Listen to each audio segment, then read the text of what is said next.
may mga example regarding sa mga angels naman ito. Na-mention din ni John. Okay, na-mention din ni John yung tungkol sa angels na hindi sila nananatili doon sa kanilang dating estado. And the angels who did not keep their proper domain but left their own abode, he has reserved in everlasting chains under darkness for the judgments of the great day. Ayan. So, na-mention doon sa Jude, yung regarding po dito, sa Jude 6, na may mga anghel na umalis sila sa dati nilang sila. Okay? Iniwan nila yung dating estado nila. The angels who did not keep their proper domain. Jude's letter is famous for bringing up obscure or controversial points, and this is one of them. Jude speaks of the angels who sinned. So, di ba si Jude, na-mention ni Jude regarding dun sa mga angels na nagkasala who are now in prison and awaiting a future day of judgment. So, may mga angel na nakakulong and waiting for the future day of judgment. So, hindi lahat ng angel ay pagala-gala na yung free sila na nag-occupied or namumuhay dito sa mundo. Pero mayroong ibang angels na in prison at sila nag-aantay lamang ng future day of judgment. Then angels who did not keep their proper domain, there is some measure of controversy about the identity of these particular angels. We only have two places in the Bible where it speaks of angels sinning. Una, there was the original rebellion of some angels against God in Isaiah 14:12. And then Revelation 12:4. And then second, there was the sin of the sons of God described in Genesis 6:1 and 2. Genesis 6:1 and 2 is a controversial passage all on its own. It says, "Now it came to pass when man began to multiply on the face of the earth, and daughters were born to them, that the sons of God saw, the daughters of men, that they were beautiful, and they took wives for themselves of all whom they choose." So there's a significant debate as to if the sons of God are angelic beings or just another way of saying followers of God. So among humans, Jude helps us answer this question. So ibig sabihin, itong mga na-mention sa Genesis chapter 6, ang Jude ay makakatulong na para maunawaan natin kung sino ba yung mga tinatawag na sons of God. Actually, kung pupunta tayo doon sa Jude, sa binasa natin kanina, ito ay yung mga angels na umalis doon sa dati nilang estado. Okay? Kaya ang Book of Jude ay malaking bagay na magpapatibay doon sa Genesis 6:1 and 2 na ito'y mga angels. Dati, pero iniwan nila yung dati nilang estado bilang anghel at ito'y nakipag-asawa sa mga tao. Okay? So, did not keep their proper domain, but left their own abode, ayon sa Jude. So, this offense was connected with some kind of sexual sin, such as the sexual union between rebellious angelic beings, the sons of God, in Genesis 6:2. So, yung mga angelic beings or the sons of God na nakipag intercourse, sexual union doon sa mga tao, itong mga rebellious angelic beings. And then the human beings, the daughters of men in Genesis 6:2. Okay? So, we know that there was some sexual aspect to this sin because Jude tells us in the following verse, Jude 7, as Sodom. So, ganun yung niya eh. The following verse, ito yung sabi niya, Sodom and Gomorrah, the cities around them in a similar manner to this, having given themselves over the sexual immorality and gone after strange flesh. So the words in a similar manner to this refers back to the angels of Jude. So yun yung point doon.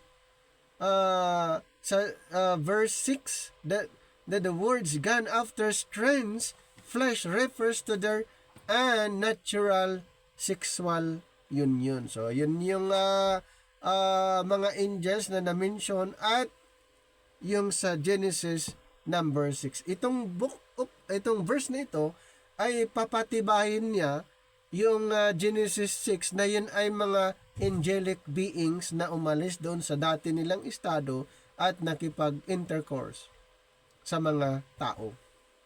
Itong mga fallen angels. So we know some things about this unnatural sexual union from Genesis 6. We know that this unnatural union produced a natural offspring. So the unnatural union corrupted that genetic pool of mankind. So God had to find Noah, a man perfect in his generations. So ganun po ang nangyayari in Genesis 6:9, that is pure in his genetics. So referring to Noah. Dahil halos lahat ng generation ay masama. Buti na lang nandito si Noah na recognize ng Panginoon as perfect in his generation. This unnatural union prompted an incredibly drastic judgments of God, a global flood wiping out all of mankind except for 8 people. So ganun po, may pinarusahan lahat maliban lamang kay sa pamilya ni Adan. Ni Noah. Okay? Ni Noah. 8 lang sila. We can add another piece of knowledge from Jude 6. This unnatural union prompted God to uniquely imprison the angels who sinned this way. They are reserved in everlasting chains under darkness for the judgments of the great day. As for the specific details of this unnatural union, it is useless to speculate. We don't know how fallen angels' genetic material could mix with human genetic material. Perhaps it happened through a unique form of demon possession and the fallen angel worked through a human host. Yes, may mga example tayo dyan, yung mga during the time of our Lord Jesus Christ, may mga na demon possession, yung mga fallen angel po yun na nagpossess doon sa katawan ng tao. And we know that angels have the ability to assume human appearance, at least temporarily, but we don't know more than that. Okay, ang angels meron silang kakayanan na magkaroon ng human appearance at gumamit din sila ng katawan ng tao as kanilang iposes. Ganon ang mga demons. Ito yung mga fallen angels, tinatawag na demons. He has reserved in everlasting chains under darkness for the judgments of the great day.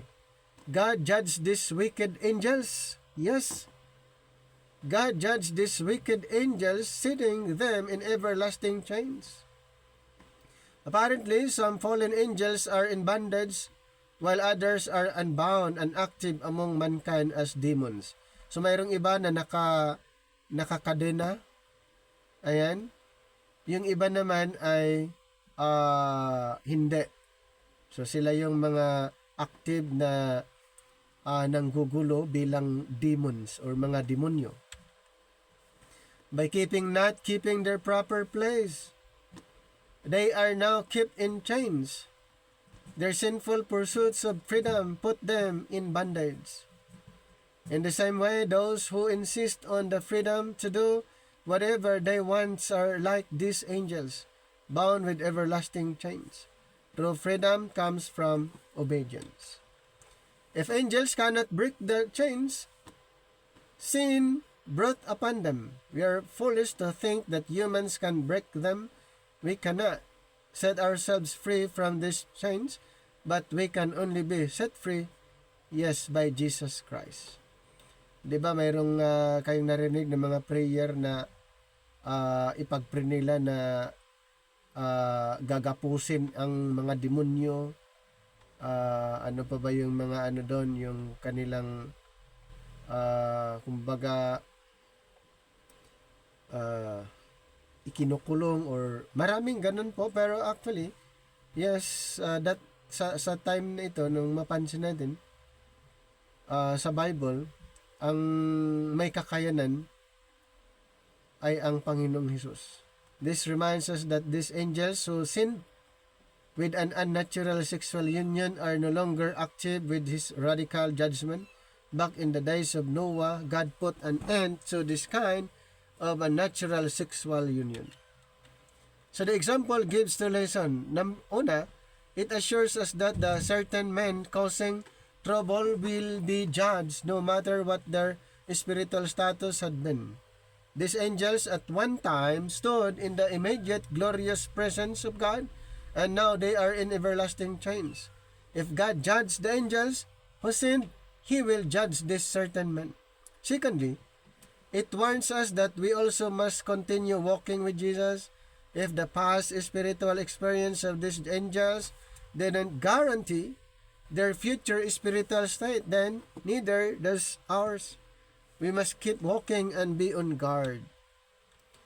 So kaya, kung baga napakahalaga na maunawaan din natin itong na-mention ni Jude regarding doon sa mga angels. At na-mention din dito yung si Michael, the archangel, as an example of someone who would not speak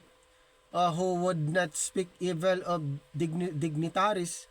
Yet Michael, the archangel, in contending with the devil when he disputed about the body of Moses. So ito naman ay patungkol naman sa body of Moses. Dared not bring against him revealing accusations, but said, "The Lord rebuke you." Michael, the archangel. So the devil, Jude mentioned two kinds of angelic beings. Michael, and then yung isa, devil. Michael is among the angelic beings faithful to God. Itong si Michael. And then who are the servants of God? Then next is the devil, is among the angelic beings rebelling against God, who are the enemies of man. So dito mayroong good angel and then mayroong bad or evil angel. Dito sa na-mention. So Michael, the archangel, this angelic being is mentioned by name. Mayroong apat na passages nag-mention. Daniel 10, Daniel 12, Revelation 12. And they're here in Jude. Every time Michael appears, it is in the context of battle. So kung mababasa niya ma-encounter yung pangalan ni Michael, more on ang context ay sa war or readiness to fight. He is an archangel, which simply means a leading angel. So yun yung definition ng kanyang pangalan, a warrior, a leading angel. When he disputed about the body of Moses, ayun nga itong si Michael at yung devil, this is another obscure reference by Jude. The last we read about the body of Moses in Deuteronomy 34:5-6. So Moses, the servants of the Lord, died in the land of Moab, according to the word of the Lord, and he buried him in a valley in the land of Moab, opposite Beth Peor. But no one knows the grave to this day. So yun yung mababasa natin doon sa Deuteronomy 34:5-6. At may mga assumption regarding sa body of Moses. Okay, may mga assumption. We don't even exactly know why there was a dispute about the body of Moses. So yung mga na-mention doon sa Book of Jude na mayroong ganon. Ito naman yung ibang idea. Some have said that the devil wanted to use Moses. Ito ay mga kuro-kuro o assumption lang ng mga ibang mga Bible believers na ayon sa kanila ay gustong gamitin ng diablo yung katawan ni Moses as an object of worship to lead Israel astray in idolatry. So yun yung kanilang paniniwala. And then another, Satan wanted to desecrate the body of Moses and claim a right to it because Moses had murdered an Egyptian. So ang daming mga speculation patungkol po dyan. And then, ang dami pa, katulad ng yung sa Matthew 17:1 to 3 and 2 Kings may na-mention din dito regarding kay Moses. We know that after his death, Moses appeared in bodily form at the transfiguration and with Elijah. Ayan. So, na-mention doon itong si Moses and Elijah during the transfiguration. And then, perhaps, Moses and Elijah are the two witnesses of Revelation. Ito ay ayon lang din sa ibang mga nag-assume, mga Bible scholar, na yung two witnesses ay si Moses at Elijah. Ito na may ayon sa kanila. Dahil ang sabi nila, God needed Moses' body for that future plan. So, yun po ay kanilang assumption, pero hindi naman pinangalanan doon na ang two witnesses ay si Moses and Elijah. So, yan ay mga speculation lamang. So, na-mention ni Jod ang mga ito as an illustration doon sa nangyari sa Old Testament in connection doon sa kanyang isinulat para maging aware itong mga Jewish believers. At isa pa, mas mapatibay na ang ilang kanilang paniniwala dahil may mga illustration. Bakit kailangan? Ulitin ko po, dahil may mga false teachers that time na na-encounter ni Jod habang isinusulat niya ang Book of Jod. Kaya bakit natin ito din ay alamin, pag-aaralan para mayroon po tayong idea kung ano ang nangyayari, ano ang context ng Book of Jod. So kailangan nating alamin ang mga bagay na rin para at least papaano mayroon tayong kunting idea doon sa Book of Jod. So hanggang dito na lang yung Book of Jod.